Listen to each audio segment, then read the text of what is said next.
Hello friends, আদিজ রান্নাঘরে আপনাদের সবাইকে স্বাগত। আজকে অন্য দিনের মতোই আমরা যে রেসিপিটা আপনাদের সঙ্গে শেয়ার করছি সেটা হচ্ছে পুরভরা পমফ্রেট। পমফ্রেট মাছের এর আগেও আমরা অনেক রকম রেসিপি দেখিয়েছি আর আপনারা নিজেরাও অনেক রকম রেসিপি জানেন, কিন্তু আজকে যে রেসিপিটা শেয়ার করছি সেটা হচ্ছে পুরভরা পমফ্রেটের। পমফ্রেট মাছের ওপরের দিকটা ক্রিস্পি আর ভেতরের দিকটা একটু অন্যরকম স্বাদের। তাহলে চলুন কথা না বাড়িয়ে দেখে নেওয়া যাক এটা বানানোর জন্য আমরা ঠিক কী কী জিনিস ইউজ করছি আর কীভাবে বানাচ্ছি। তার আগে অবশ্যই আপনারা আমাদের এই রেসিপিগুলোকে লাইক করুন, শেয়ার করুন আর আমাদের চ্যানেলটাকে অবশ্যই সাবস্ক্রাইব করে দিন, পাশে রাখা বেল আইকনটিকে প্রেস করে দিন।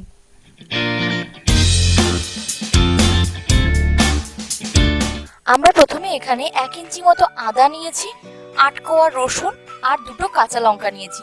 এটাকে খুব ভালোভাবে আমরা প্রথমে মিক্সিতে পেস্ট করে নেব। এটা কিন্তু আমরা পুরভরা পমফ্রেটের খাওয়ার জন্য যে ডিপটা বানাচ্ছি সেটাই আগে দেখাচ্ছি। এরপর কড়াই আমরা 1 চামচ মতো সাদা তেল দিয়ে দিচ্ছি। তেলটা গরম হলো, তারপরে আমরা যেটা পেস্টটা বানালাম সেই পেস্টটা কড়াইয়ে দিয়ে দিচ্ছি।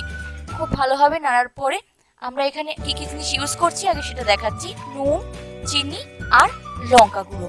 এর সঙ্গে আমরা ইউজ করছি খানিকটা ধনেপাতা আর ইউজ করছি টমেটো সস। আপনারা ইচ্ছে করলে একটা টমেটোর মিক্সিতে পেস্ট করে সেই টমেটো পিউরিটাও ইউজ করতে পারেন। আর নিয়ে নিচ্ছি একটা পাতিলেবু। পাতিলেবুর রসটা দিলে ফ্লেভারটা খুব ভালো আসবে আর টক টক ভাব হবে। এবার এই মশলাগুলোকে আমরা সব ওই পেস্টের মধ্যে দিয়ে কড়াতে খুব ভালোভাবে নেড়ে নিচ্ছি। এবার মশলাটা বেশ ভাজা ভাজা হয়ে এসছে। এরপরেই আমরা অ্যাড করলাম টমেটো সসটা। আপনারা যদি টমেটো পিউরি ইউজ করেন তাহলে এই সময় ইউজ করবেন টমেটো পিউরিটা। এবার এটাকে খুব ভালোভাবে নেড়ে নিলেই আমাদের ডিপ একদম রেডি। আমরা ওপর দিয়ে ধনেপাতা ছড়িয়ে দিচ্ছি। দেখতেই পাচ্ছেন, বাড়িতে চিকেন পকোড়া বা পটেটো ফ্রাই কিছু বানালে তার সঙ্গেও আপনারা খেতে পারেন। এবার দেখতে পাচ্ছেন আমরা 2টো পমফ্রেট মাছ নিয়েছি, সেটার গাটা একটু কেটে দিয়েছি। তারপরে নুন আর পাতিলেবুর রস মাখিয়ে আমরা মাছটাকে ম্যারিনেট করে নিচ্ছি।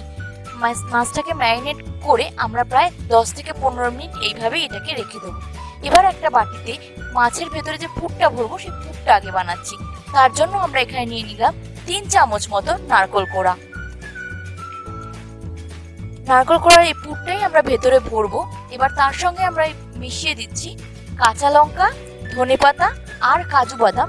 সেইটার একটা পেস্ট বানিয়ে নিয়েছি। সেই পেস্টটা আমরা ওই নারকেল কোড়ার সঙ্গে অ্যাড করছি।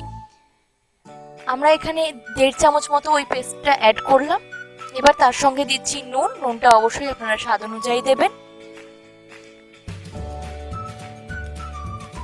এবার অ্যাড করে দিচ্ছি চিনি। চিনিটা আপনারা ইচ্ছে হলে দিতেও পারেন, আবার নাও দিতে পারেন। যেহেতু নারকেল ইউজ করেছেন, অনেক সময় আপনাদের ইচ্ছে মতো আপনারা চিনিটা সেক্ষেত্রে নাও দিতে পারেন। এবার দেখতেই পাচ্ছেন যে ইনগ্রেডিয়েন্টসগুলোকে আমরা খুব ভালোভাবে মিক্সড করে নিচ্ছি। এরপর আগে থেকে ম্যারিনেট করে রেখে দেওয়া নুন আর লেবু দিয়ে ম্যারিনেট করে রেখেছিলাম আমরা মাছটাকে। তারপরে এই মাছের মধ্যে খুব হালকা হাতে যত দূর পর্যন্ত ভেতরে ঢোকানো যায় খুব ভালোভাবে পুরটাকে ভরে দিচ্ছি। দেখুন মাছটা হোয়াইট অ্যান্ড গ্রে আর তার ভেতরে গ্রিন পুরটা, বেশ কালারটাই খুব সুন্দর দেখতে হয়ে গেছে। এরপর ফ্রাইয়ের পর দেখবেন যে কত সুন্দর দেখতে লাগে। খুব হালকা হাতে এই জন্যই বললাম যাতে ফেটে না যায়।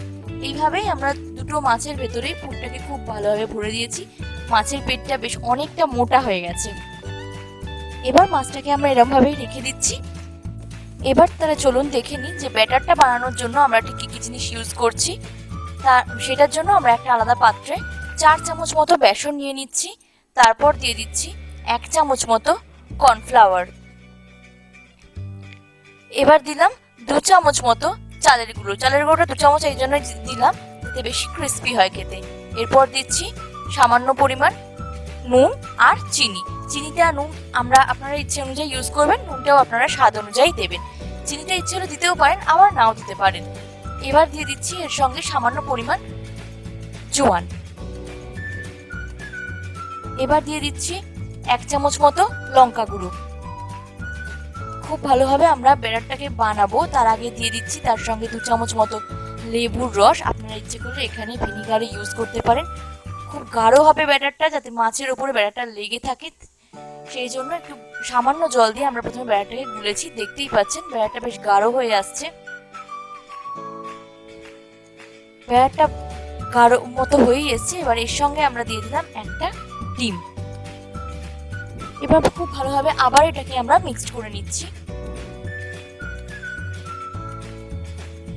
একটু ভালোভাবে মিক্সড করার পরে আমরা মাছের গায়ে এগুলোকে লাগিয়েই ভাজবো। আপনারা আমাদের এই রেসিপিগুলো কেমন লাগছে অবশ্যই কমেন্ট বক্সে কমেন্ট করে জানাতে একদম ভুলবেন না। পাশে রাখা বেল আইকনটিকে প্রেস করে আমাদের চ্যানেলটাকে অবশ্যই সাবস্ক্রাইব করে নিন। নতুন বন্ধুরা যারা আমাদের চ্যানেলটাকে এখনো সাবস্ক্রাইব করেনি তারা প্লিজ প্লিজ প্লিজ আমাদের চ্যানেলটাকে সাবস্ক্রাইব করে নিন। এবার দেখতেই পাচ্ছেন আমাদের ব্যাটার একদম রেডি হয়ে গেছে, বেশ ঘনও হয়েছে ব্যাটারটা। এবার কড়াতে ভালো মতো তেল দিয়ে দিচ্ছি। আমরা একটু বেশি করেই তেল দিচ্ছি যাতে ডুবো তেলে মাছটা খুব ভালোভাবে ফ্রাইও হবে আর তাড়াতাড়ি হয়ে যাবে। আসলে কি না, অল্প তেলে মাছ ভাজলে তেল খরচ বেশি হয়, বেশি তেলে মাছ ভাজলে কিন্তু তেল খরচটা অনেক কম হয়। সেই তেল বেশ গরম হয়ে গেছে। আমরা ব্যাটারের মধ্যে মাছগুলোকে ভালো করে চুবিয়ে এরপরে তেলের মধ্যে ভাজতে দিলাম। এবার দেখতেই পাচ্ছেন যে মাছ ভাজা হচ্ছে।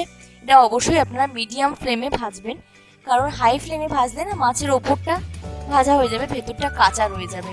সেই জন্য খুব মিডিয়াম ফ্লেমে ভাজলে ভাজাটা খুব সুন্দর হবে। এবার মাছের একটা পিঠ হয়েই এসছে, তো এই জন্য আমরা এটাকে উল্টে দিচ্ছি। এবার দেখুন যে মাছের একটা পিঠ হয়েই গেছে।